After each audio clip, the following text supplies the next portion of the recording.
The Siliguri corridor is just about 22 kilometers at its narrowest point. Not just from a strategic or a security point of view, even from an economic point of view, I think it creates a bit of a bottleneck. So it's what some economists call the hourglass economy, right? Where volumes of trade have to pass through that narrow corridor, be it through roadways or railways. Now, that is what I think sort of makes the Bay of Bengal extremely important for the Northeast, because to make the Northeast, to transform it from landlocked to land linked, I think the Bay of Bengal has a very important role to play in that. If we talk about the India, Myanmar, Thailand, highway, for instance, there are about 70 or so bridges that have to be rebuilt on in that route, and most of those bridges are from the era of World War II, and they were built for a very different purpose, and they will not be able to withstand the heavy goods being transport that we would like to see. So there's a lot of rebuilding also that has to happen.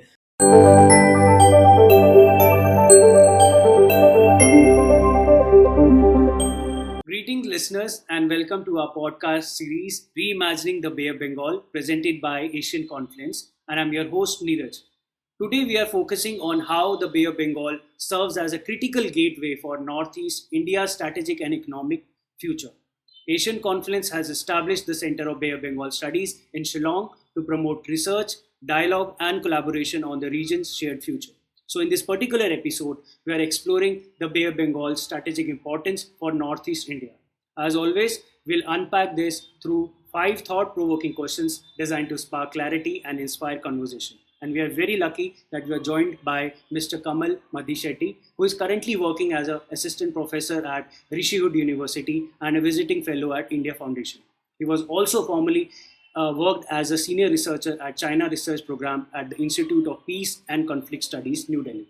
He has been actively involved in Track 1.5 and Track 2 diplomacy on emerging technologies, nuclear policy, and geopolitics. In 2023, he served as an official representative to Y20, where he led the drafting of a consensus-based communique.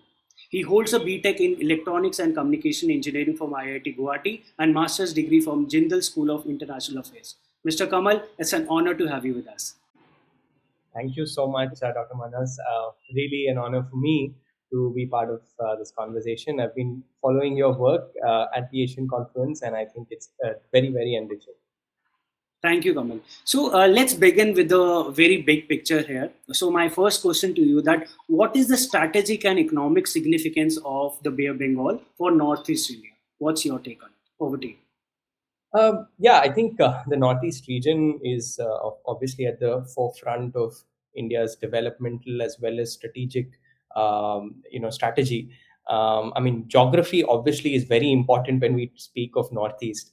It's a region that I had the good fortune to spend like my formative years when I was at IIT Guwahati, like you mentioned.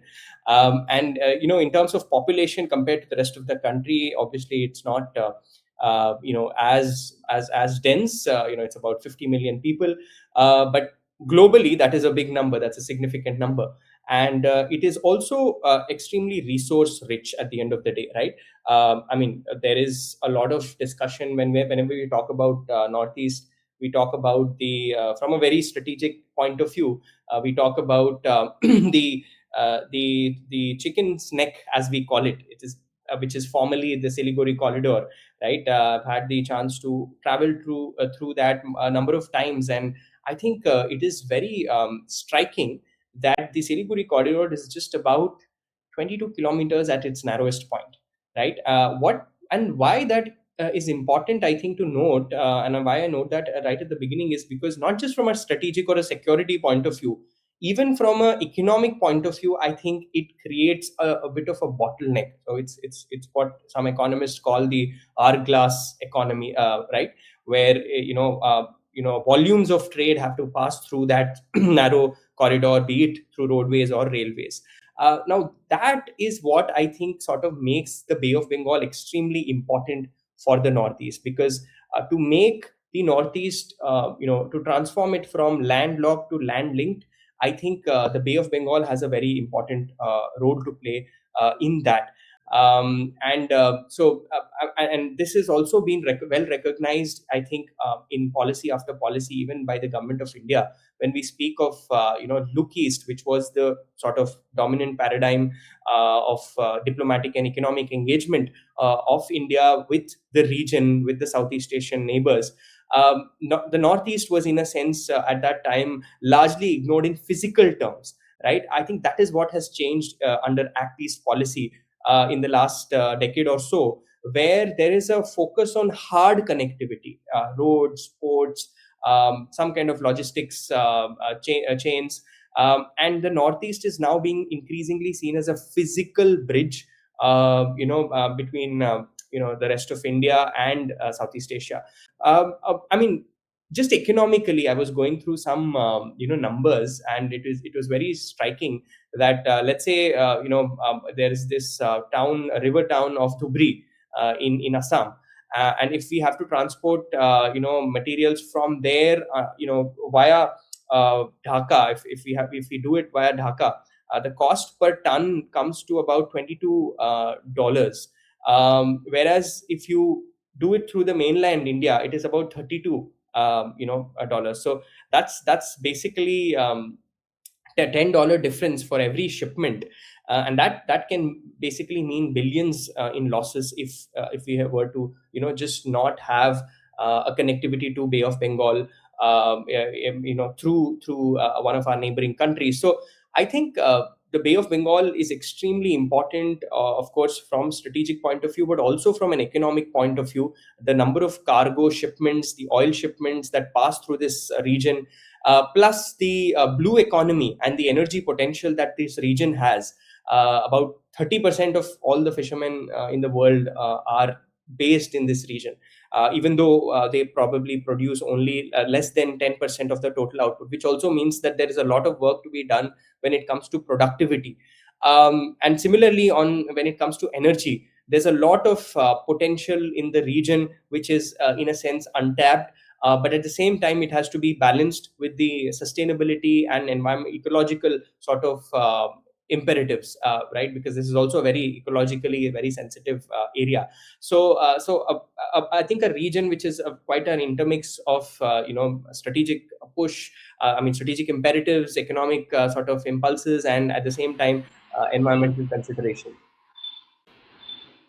So that's a very powerful framing which you have said, and it really actually positions the Bay as a lifeline for the Northeast also.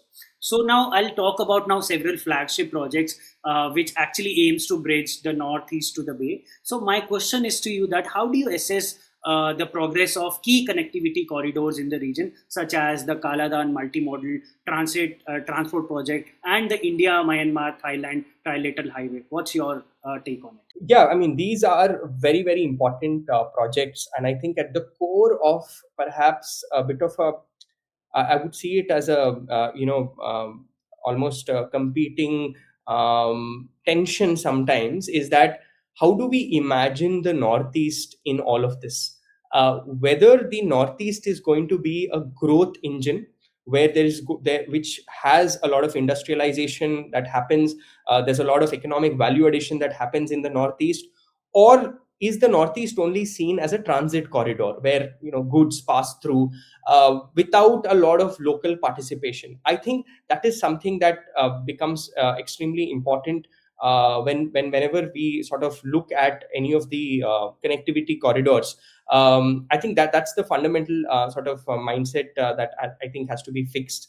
That we shouldn't be seeing the Northeast only as a transit corridor, but also as an important stakeholder and important growth engine as part of the corridors. Now, speaking about the corridors itself, I think there are lots of activity, lot of push that has that governments have done in years.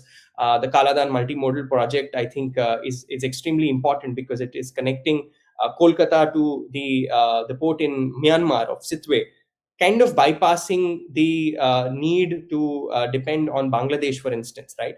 And it provides an alternative sea access. Whereas the India Myanmar Thailand highway, Again, it's about 13 or 1400 kilometers long highway which connects More in India to Myanmar, and then in Mesot in Thailand. Now, this is an extraordinary sort of an extraordinarily ambitious project, and it connects India directly to Southeast Asian markets through the land route. I think that is extremely important. And not just India, I think there's a lot of other countries also who have shown interest in some of these projects. Japan being one of them, because I think the Japan's freedom of free and open Indo-Pacific strategy very much aligns with India's Act East policy in this region. So I think Japan has invested in ports here. The Matabari port is one example of that. So I think there's a lot of synergy like that between India and not just the countries in the region, but also external players like Japan. But I think the biggest problem these projects have faced, I think, is in the implementation. I mean, the Kaladan project, for instance, has been around for a very long time. It started in 2008, and it was supposed to be completed by now, but it's still sort of incomplete, and there are several reasons for that, right? I mean, of course, there are bureaucratic delays, which personally I like talking about a lot. But it's also a harsh terrain, right? This is not an easy terrain to work with to begin with. There's monsoons. There's the issue of monsoons, which sort of hinders construction work. And most of all, well, these projects are also passing through conflict zones, very active conflict zones, which can be very difficult. Besides all the other coordination related issues, and if we talk about the India Myanmar Thailand highway, for instance, there are about 70 or so bridges that have to be rebuilt on in that route. And most of those bridges are from the era of World War II, and they were built for a very different purpose, and they will not be able to withstand the heavy goods being transport that we would like to see. If there's a truckload of goods, some of these bridges just won't be able to withstand that. So there's a lot of rebuilding also that has to happen. But also, if we look at it, all of this as like the hardware of the projects, I think there's also work to be done on the software side, right? The softer things, in terms of regulations, in terms of the integrating the customs across these borders, the harmonization of laws, the local laws and regulations, as well as recognition of insurance, because a lot of transport happens with insurance, which is again very important. We are in the era of the Strait of Hormuz being sort of blocked, so we keep hearing about how important insurance recognition is. So I think that is also very important, because even if the physical infrastructure is successfully built, the software infrastructure, I think, again becomes extremely important. And add to all this, the sort of a final factor, I think, is of course the competition between India and China, which obviously further sort of complicates some of the implementation of these projects. So, I would say that's a very balanced assessment, because you mentioned, because the progress is very much visible, but, the pace remains very, very uneven. So now I'll be coming to the geography now, because, geography makes the Bangladesh and the Myanmar also indispensable, their gateways. So I want to ask you, like, how have Bangladesh and Myanmar shaped Northeast India's access to the Bay of Bengal? No, absolutely, you're absolutely right. I think Myanmar and Bangladesh are very much at the center of this, and Myanmar is the only land bridge we have to Southeast Asia. Bangladesh provides the most direct access to sea, and I think India's connectivity, and the Northeast region's connectivity in particular very much depends on both these countries. I think. Often, I think, again, what sometimes is sort of forgotten is that, in a sense, this region has always historically been very connected. In fact, even post independence and even post partition, actually, um, before 1965 or so, this region was very much integrated through rail, through river systems, And but post 1965, especially after the 1965 war between India and Pakistan, and Bangladesh was of course East Pakistan back then. There was a bit of an artificial landlocking that happened. So in many ways, I think at least when you see this from New Delhi's perspective, there is an effort, in a sense, to rebuild some of the lost linkages that kind of existed for a very long time. And I think the Indian Indian government has used several strategies to do that. I mean, and the SARC, for example, has been one of the centerpieces of that strategy, at least for a long time, where there was a lot of push for the motor vehicles agreement, for instance, under the SARC framework. But because of the disagreements between India and Pakistan, that couldn't come through. So, of course, the focus has now shifted on other alternatives of BIMSTEC, and also subgroupings within the SARC like BBIN. And but the problem also is that both the countries that we talked about, Myanmar and Bangladesh, are also very much actively involved in a hedging strategy, where they have been balancing India and China, sometimes in India, China, and even Japan. From Myanmar, for instance, I mean, it relies a lot on China's investments, but it wants to resist any potential Chinese dominance, and therefore invites India into a lot of its infrastructure projects so that it can diversify its dependence. Bangladesh, on the other hand, again accepts a lot of Chinese infrastructure projects, sometimes even security cooperation, but at the same time wants to balance that with the involvement of Japanese in its projects. It wants to provide India transit access.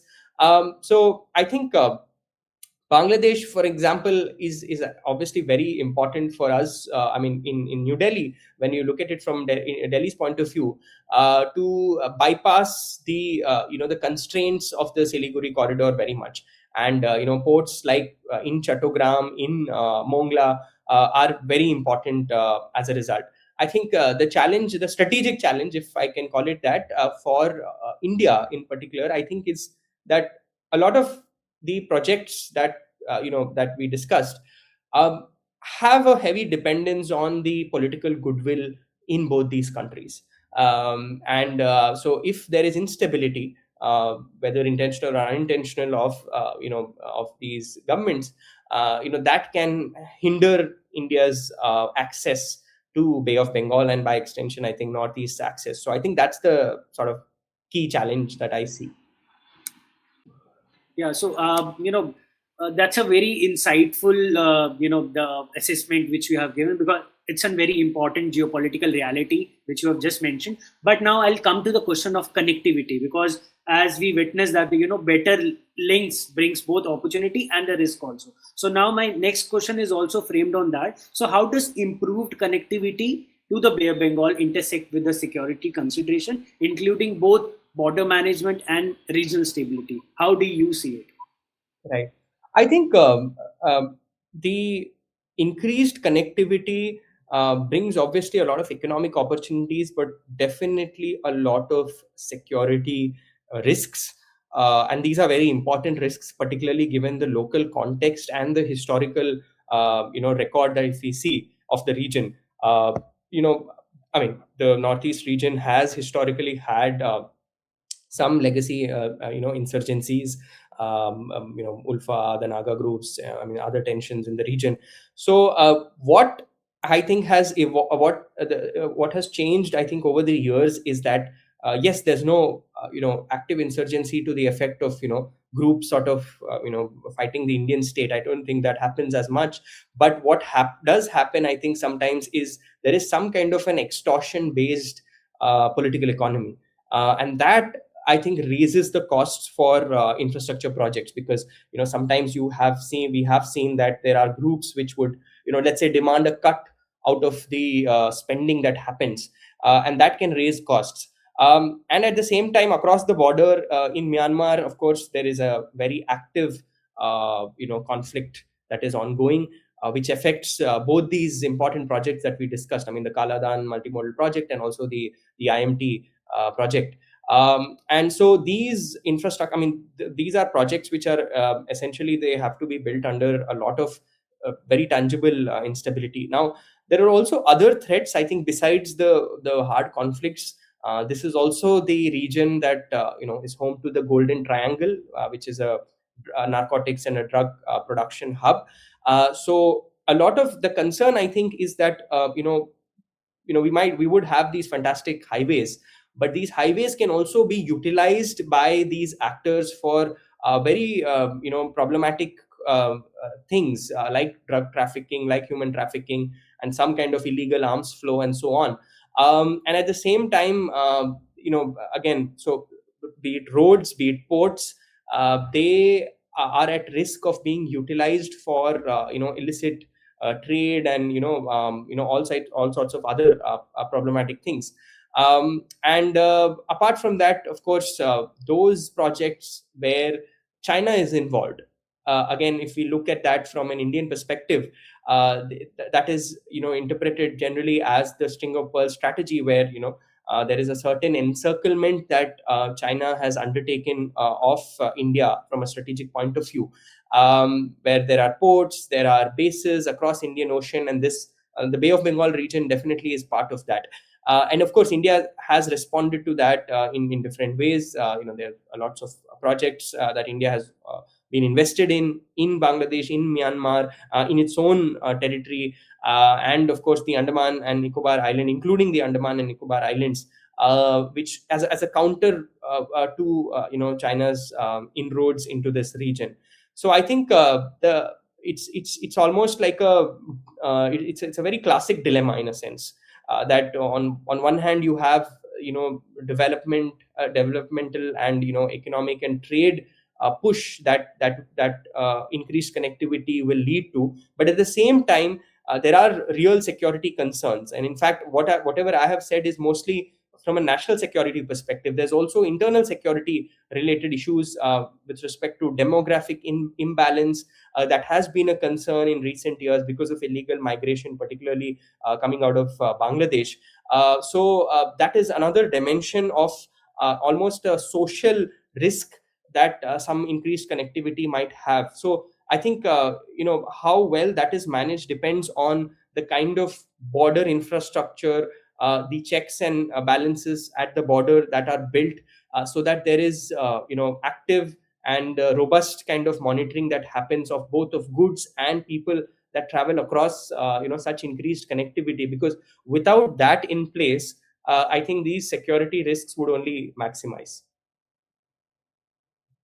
That's a very nuanced way, and I also see that connectivity and security must be managed together. That's how we progress. Now I'll be coming to my last question. So, Mr. Kamal, what do you think? Like, what are the key challenges in fully realizing that Northeast India's connectivity to the Bay of Bengal? How you see it? Right. I think at this point of time, certainly the civil war inside of Myanmar, I think, is a very big challenge, because until that stabilizes, a lot of these projects, in terms of completion, in terms of seeing the light of the day, it is going to be very difficult. Additional to that, I think, is also the India-Bangladesh relationship, which I think has seen strains in recent times. That used to be the most seamless, or the most seamless part of the puzzle, but unfortunately, I think in the last year or so, that is not the case. And although there are signs of improvement on that front, but I think that remains to be seen what how that plays out.